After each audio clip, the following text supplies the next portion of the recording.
Productions. Did you see that shit? MMA podcast. Hosted by mixed martial arts journalist Mike Strauss, aka Strauss21, and Chicago's number one underground comedian, Apollo Taj Mahal. Yo, Paulo. What's up, man? Did you hear Ronda Rousey on ESPN, man? Yo, she's a savage. Man, she's something, that's for sure. That was hilarious. Oh, my God. She gave it to Mike Golick and poor Max Kellerman. I feel so bad for Max because, man, He's been a supporter of hers for I a know. long time, man. He looked like Hurt Bay so bad. Dude, she treated both of them. Golick, he kind of stumbled over his words. He was kind of ridiculous in the question that he asked. Oh, my God. She was sure to show him. You know what? Here, let's play. Here's Ronda Rousey and Mike Golick. Let's go back and start with when you knew from the MMA, when you were done there, when you knew in your mind, I'm not going to fight anymore. I never said that. So there is a possibility that you could go back in time? There's a possibility that I could go back in time? That's your question to me? Go back in time and fight. Go back in the octagon. I do not have the ability to go back in time, no. No. Would you fight again? I don't know. Okay, so you see how he bumbled it, asked her if she can go back in time, and She knew what she was doing. That was aw. No, I cannot go back in time. Like, that's your question to me? That's your question? Really? Really? And then here is, a little bit later in the day, Max Kellerman and Ronda Rousey. Okay, Ronda, what they didn't play in that preview that they heard Stephen A. and me talking about you was I said that you were a woman who, through your fighting, when you became such a big deal that when you lost, it's like the earth stopped spinning on its axis. And that's the part I chose to focus on after your loss in the UFC. Like, why is everyone talking about, oh, my God, she lost, is she over it, all these kind of things, when you achieved such heights that one loss, the whole world stopped and noticed it? Why do you think there was a kind of negative backlash to you after the loss? In other words, people, and you must be aware, in the MMA world, there was a lot of talk, well, she was overrated, she was this, she was that, and my point of view was, at the time, and remains, that you achieved amazing heights. Almost no one wins forever. Everyone suffers setbacks, but there seemed to be like an unusual amount of negative pushback after your loss. Did you not experience that? I experience a lot of people who quote some people that are really just afraid to state their own opinion. Do you think it's my opinion? No, that's not my opinion. I can tell you right now, that's not my opinion. I thought you achieved amazing things. I was and remain a big fan of your fighting and of you. That's not me saying some people meaning me. That is me saying I read and heard from others and defended you. Well, thank you for defending me. I appreciate that. Okay. She gave it to him. Why you gotta do Max like that? Man, he's always been a big supporter of hers. You know, it's one thing to actively seek confrontation. Ronda does that.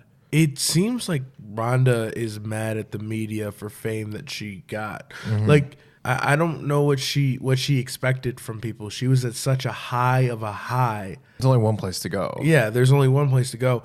I think the Mike Golick thing was definitely like warranted, but man, the way she went at Max, I felt brutal. I feel like that was unnecessarily mean to a guy who has definitely supported her, and by the way, has probably the funniest rap music video you ever seen. Go check it out, Max Kellerman. Fair to point out, too, that she also spoke with Brett Okamoto a little bit later on, too. She had like a full 30-minute interview with him. We're not going to play the whole thing for you, but there's a part in there I just wanted to talk about I found pretty interesting, and that is she said she was looking for an honorable way out of mixed martial arts when she was still on top. I think everybody's looking for an honorable way out, but I don't know what she meant by honorable. Is that why she came back against Amanda Nunes? I don't know. Even though she wasn't mentally probably prepared to be a champ again? I don't know. The whole ESPN circus that she had to do was just, it seemed unusual. Especially for WWE superstars. You know what you're in for. Yeah. So, I don't know. For her to be just so confrontational, I just thought that was just kind of, I don't know, low class. She came with that same energy. Yeah. How about another former fighter, man? Conor McGregor.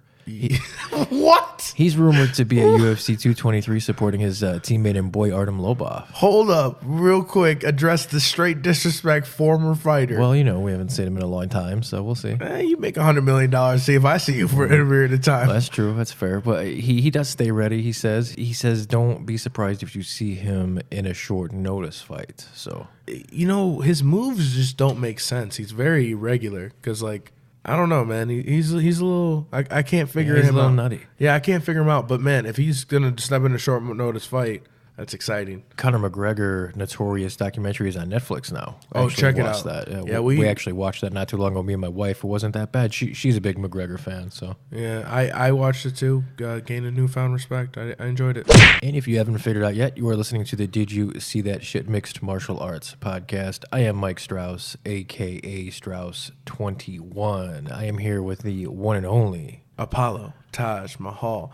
And just remember, guys, we are the fastest growing podcast out there. You can find us everywhere from iTunes, Stitcher, Google Play, YouTube, pretty much wherever you find your favorite podcast. If you want to get in on the action, guys, give us a call, 708-669-4777. Shoot us an email, mike@didyousee.shit.com, or better yet, just go to Instagram, Twitter, and follow us at DYSTSP, and there's a little underscore in between there. Just look for a smiley face, poop in his eyes, orange. That's us. And also, guys, you can just go straight to our website at didyousee.shit.com. We have all our interviews and podcasts there, nice and categorized for you, because Mike is amazing at that stuff. With a little help from my friends, for sure, like Leaks Pro. Leaks Pro. They definitely help us a lot by giving us some of the best headphones in the game. We're wearing them right now. Not just headphones, though. They have awesome XLR cables. Actually just picked up a couple more with the cloud booster that we had to use for the new mics we got. Oh, yeah. And now I got a new mic, the Leaks Pro mic, which is my favorite with the gold tip. The black and gold, the LDC-20, the large cardioid condenser mic. It's a fantastic mic. It works great with you. And listen, Leaks Pro has so many fantastic things, whether it's mics, cables, soundproofing, headphones. They really have all pro audio gear at the best price, guys. LeaksPro.com, LYXPRO.com. Apollo. Josh Barnett. He fought the law and, well, Barnett won. You know what? This is a huge, tremendous Big occasion. deal. This, you know what? Honestly, I feel like this is the first day when people got the right to vote. They came out of the courtroom like, ha, we won. And they're like, yay. So I feel like this is Josh Barnett's moment when he comes out the courtroom we won. And now all the fighters are sitting there, TRT Vitor and Uberim, just yay. So if you weren't following this event as closely as we were, Josh Barnett, he had tested positive for a USADA test, and he was under ban. Essentially, he challenged that. Oh, yeah. 15 months later, he is cleared of any wrongdoing. Well, not really. I mean, USADA still gave him their lowest form of discipline, which is a public reprimand. So, he was basically cleared of any wrongdoing, but still, he missed 15 months. Yeah, and he's not a spring chicken. No, they have to figure out a way to speed that process up. It doesn't make sense why it takes that long. It's not fair to the fighter. It's not fair to the fans. And you know what? I'll even say it's not fair to USADA. Fight announcements. Michael Bisping is really trying to get on that UFC Liverpool card. He wants that to be his last hurrah. What do you think? I feel like Michael Bisping has missed his opportunity for his last hurrah. What do you mean?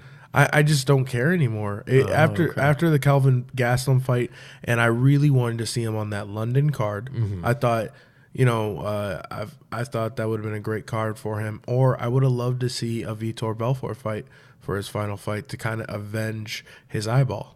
How about Darren Till and Wonderboy Thompson? That is official now. That is the main event of UFC Liverpool. This is amazing for Darren Till. Why are you doing this, Stephen Wonderboy Thompson? I know I'm happy he took the fight. It's gonna be a great fight, but it does nothing for him. I'm a huge Darren Till fan. Yeah. But this might be a case of too much too soon. I mean, it's still early. You did say that right before Brian Ortega versus Frankie Edgar. Yeah, I did, but we'll see. We'll see. I don't know. I don't know if this was the right call. We'll see. I would rather see this is a great fight, though. I think it's a great fight, but I feel like it's too soon, and I would rather see is. one more fight with Darren Till before I saw him against a competition like this. And they have their co-main event all locked up. Gunnar Nelson against Neil Magny. Wow, that's You like that? You know what? Because Doesn't do much for me. their styles are so different. It's fun.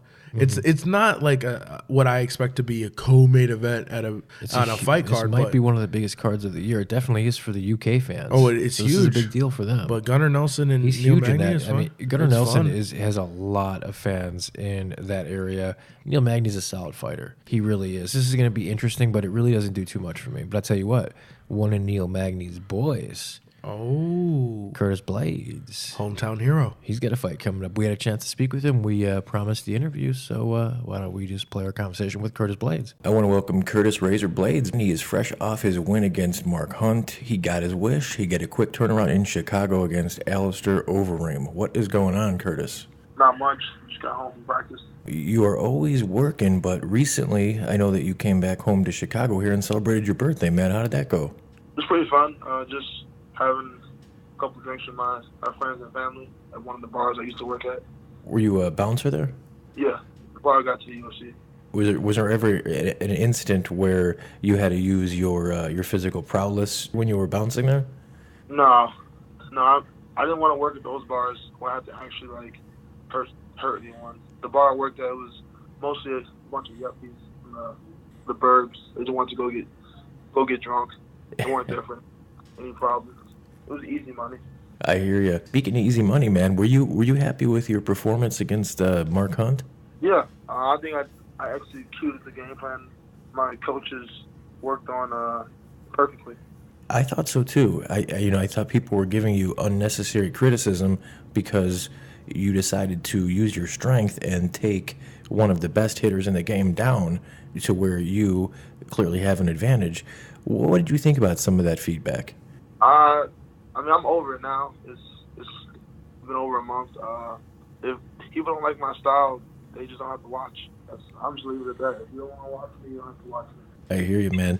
I know that you're still kind of ticked off about the UFC 3. I can't believe they do not have you in the game yet. They just put Dana White in, and you're not in. What's going on with that? I have no idea. I haven't been contacted by EA Sports or anyone, so I don't know how it works. I'm just hoping one day I wake up and I'm on the game. Do you think with an impressive win over Overeem, do you think that is enough to propel you into a title shot next? Yeah, but it doesn't have to be impressive. I just have to win. It can be a split decision. It doesn't matter. If I win, I should be next in line to get the belt or two. I think so too. There's not many heavyweights that have a case like you. The last time we spoke, it was right before they announced the Mark Hunt fight, and you said at that time, 2 years, you think you'll be challenging for the title. Man, it's looking like your plan is coming together perfectly, my friend. Yeah, I've been the plan is just keep winning. As long as you keep winning, they can't deny you the belt. I don't see the need in me trying to call out and beg for the belt after every fight like a lot of other guys do. As long as you're winning, they'll give you the belt. They can only keep it away from you for so long. For sure, we see that with a lot of champions, even nowadays. Are you a boxing fan at all? Not really, but I do. I know a couple of the big names. I know the Deontay Wilders, the Anthony Joshuas of the world. Did you happen to see that Wilder and Ortiz fight? I didn't watch the whole thing. I watched the highlights, so yeah. What'd you think of that? I think Deontay Wilder's he's a very, very scary dude when it comes just to boxing. He throws with a lot of power and a lot of aggression. I think he's a little wild, but he gets away with it because he's got really good hand speed and he's incredibly long and aggressive. He's a very talented striker indeed. So is Neil Magny, and he really has done wonders for your game. Can you say a few words just about Neil, what he's done for you? Neil, he's just been a really good person to have in my life. He's been a good friend, good training partner. I want to talk. He's a leader. He's a leader of our team. If anyone has any problems, you go to Neil. And he made the transition from Chicago to Denver as smooth as it could possibly be. I mean, it wasn't smooth, but he made it a little bit smoother. How excited are you, man? Speaking of Chicago, coming home, Shorty Torres is trying to get in the UFC and on that card. Angelo Rivera, he's an amateur fighter that, of course, you know personally. All you guys, man, so much talent around here at that time. It's amazing. Did you guys know you had something special back then? I Honestly, I didn't. When I first began doing MMA, I didn't have many aspirations. I was just doing it just as like a workout. I didn't want to get like huge. Because if I don't practice, I get really, really big. So I just wanted to do something that allowed me to stay active. And to be honest, I thought Angelo or Shorty would be in my position long before I was. You're being incredibly modest, Curtis. I think those guys will get here. I think Shorty is right on the cusp. Angelo is probably one of the most talented Amis in the state of Illinois. And, of course, you are a future world champion. So, man, all three of you guys, it's just incredible to see, man. Have you brought in any training partners to emulate Alistair Overeem's incredibly good striking? I don't think there's anywhere out there that can emulate his type of striking, especially the way he's changed it up over the last couple of fights. He's not the guy. He's not the guy he was. Like the way he strikes now, you can't really find nobody that's like that. Just like with Mark Hunt, you can't really find nobody that's the great ones. They're great because they do what they do the best. So I'm gonna do what I do best. Work with the guys I have, and on June 9th, I'm gonna go out there and get the W. Well, I want to thank you for your time. I think that you're one of the very best in the game right now, and I think you are the very next heavyweight champion of the world, man, and you're from Chicago, so I appreciate your time, Curtis, and best of luck to you. Thank you. I appreciate you having me on the show. Anytime, brother. Take care. There you go. Sorry, Curtis, I couldn't be there for that interview. I'm a huge fan. Also, his birthday had to have been fun. BJ Penn, UFC Hawaii, that's been a lot of the talk about that. It's been really heating up lately. The venue is still really in question, and we seem like we're still a while away from that. But BJ was just quoted as saying, listen, man, if UFC Hawaii ever comes to fruition, or at least any time in the near future, how could he not fight on that? That's what he says. But do we want to see BJ fight again if that happens? You know what? Yes, I want to see him fight CM Punk. Really? If you're going to fight on the Hawaii card, you are going to. This is BJ Penn, the greatest of all time. Please do not throw him in there with anybody in the top 20. Bring a guy in who's 0-1. I don't care. CM Punk, perfect. There, UFC Hawaii, BJPenn.com. So Apollo, it is the end of March, the beginning of April, which means, of course, tournament time is winding down. We're about halfway through the first round of our tournament. We're going to be live streaming our bracket 3 very shortly here, and then we're going to plow through the rest of it. But man, March Madness definitely lived up to the madness this year, right? You know what? It did. It screwed up my bracket. I lost a lot of money. I'm pretty sad about this.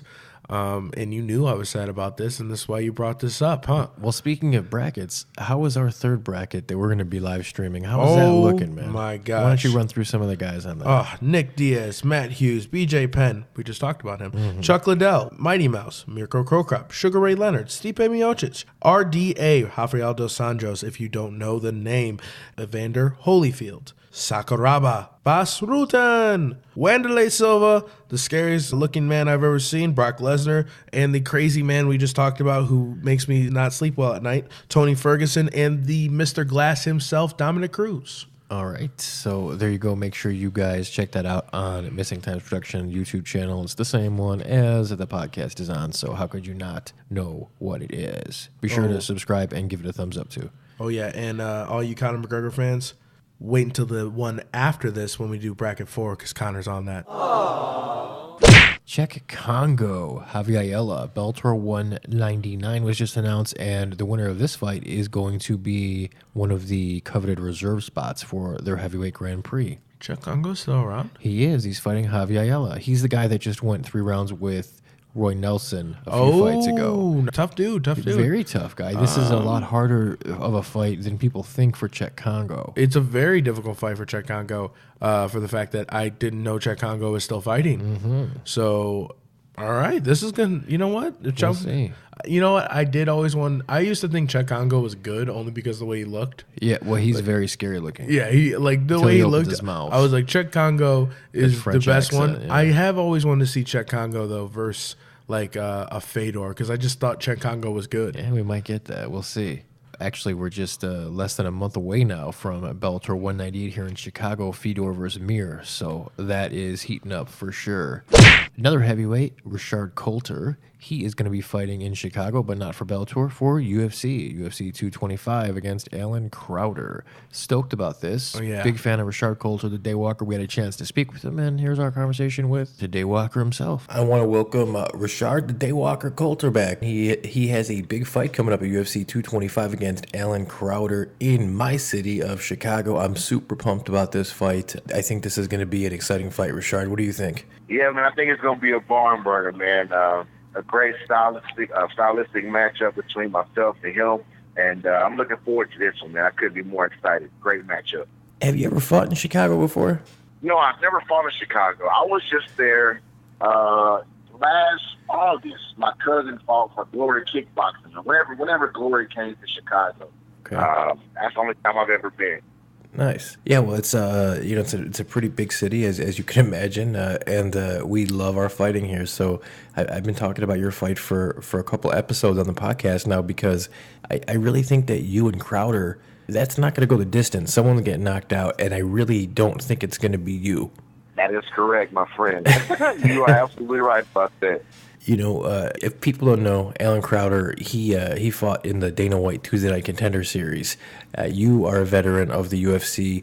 You kind of had a bad run in the UFC, man. You've had Chase Sherman and then Taia Tuivasa. Both of those guys, as everybody has seen now, those guys are legitimate heavyweight contenders. So you've had a tough run having those two guys. I think this is the fight where you're really going to be able to show your skills. I agree, man. Yeah, you know, but it is what it is. Like, the first fight, I took it on such a short notice, which was okay with me. And, you know, like I said, that fight, he actually went on a winning streak. Chase actually went on a winning streak after that fight. Mm-hmm. And Ty is ranked number 15 in the UFC right now. But, you know, we knew that was going to be a tough fight, because before we took that fight, I was the only one that really wanted to fight. I didn't care about fighting him. At that time, he was the number one ranked heavyweight in Australia that wasn't signed with the UFC. So, I mean, I didn't care about taking the fight, so we agreed to it. So I actually want to fight him again, you know, get a few wins under my belt, get my momentum back, and I actually want to fight him again, because I've heard that he's having a hard time finding fights, but I'm not afraid to fight that dude again, man. You fight anybody, as your record indicates, man. This is the first time you've ever had a losing streak in your career, right? That is correct. You're going to right that wrong come June. June 9th. Yeah, that's all that losing comes to an end, man. Like, you know, people got to understand, like, I'm literally growing up in the UFC. Before I even got signed to the UFC, I had a hard time, you know, finding fights, like just staying, like, super active, and I had a hard time with guys that would even take the fight. And once I got assigned to LFA Legacy, which was Nick Maynard's old organization, things started to go up. So, you know, now I'm on the road. I'm actually there, and now I got the feeling of what it's like to fight in front of, you know, the world, and get my name out there, and like the whole fight week stuff. And, you know, I love it, man. Like, I went traded for the world. Like, it's one of the best feelings that I've ever felt. And now I think I'm settled in, man, and now the world's going to see my true skill set come June 9th. Well, I think you're going to like fighting in the United Center, man. You know, Michael Jordan, all the Blackhawk teams. It's just a very cool building, and no doubt, man, it's a really good card already. Curtis Blaydes is on that fight card, Alistair Overeem, and then they just announced Yoel Romero and Whitaker. Yup. Yeah, so it's really starting to take shape, man. Yeah, it's gonna be a sick card so far, man. You know, you can't overlook Little Pettis versus Benavidez, mm-hmm. and Claudia Gadelia. Man, that's gonna be a good card, man. Mm-hmm. Are you a boxing guy, man? Did you watch the Wilder Ortiz fight? I did watch that fight, man. It was, I was going for Ortiz. I figured Ortiz was gonna pull it off, but you know, he almost had him. Went on in that fight. Huh? Ortiz almost had him, and was it the 7th he almost had him? Yeah, he almost had him, man, and then, you know, they gave him a little bit of extra time to recover, mm-hmm. and, yeah, man, Wilder, and, you know, also Wilder, you know, he's so wild. He hit him with a few shots in the back of the head that the ref should have stepped in and be like, hey, man, like, you can't be hitting in the back of the head. But, it is what it is. Those guys aren't me, so it sucks for Ortiz. But hey, Wilder won. You can't go back and change it now. Mm-hmm. So I saw that on I think it was Instagram, maybe it was Twitter, one of the social media things. You tweeted that your next tattoo is going to be of the Hulk. Was that for real? Yeah, that's for real, man. That's gonna be my next tattoo. That's I'm awesome. actually trying to set a date to get it put on, but I can't wait, man. I love Incredible Hulk, man. Hulk is the man. That's very cool. Hulk smash. Who's your favorite actor that has played him? I don't know, man. I think, I just like the old cartoon character of Hulk. Some of the newer movies, they're not like, they're okay, but I'm just the old Hulk fan from back in the day, comic book Hulk. Yeah, me too. Hey, before I let you go, man, I was wondering, I know that you and King Mo, you guys are good friends. Wondering if Derek Lewis and have you guys ever crossed paths? Derek is a cool guy, man. He's down in Houston. He's about 4 hours away from us. Mm-hmm.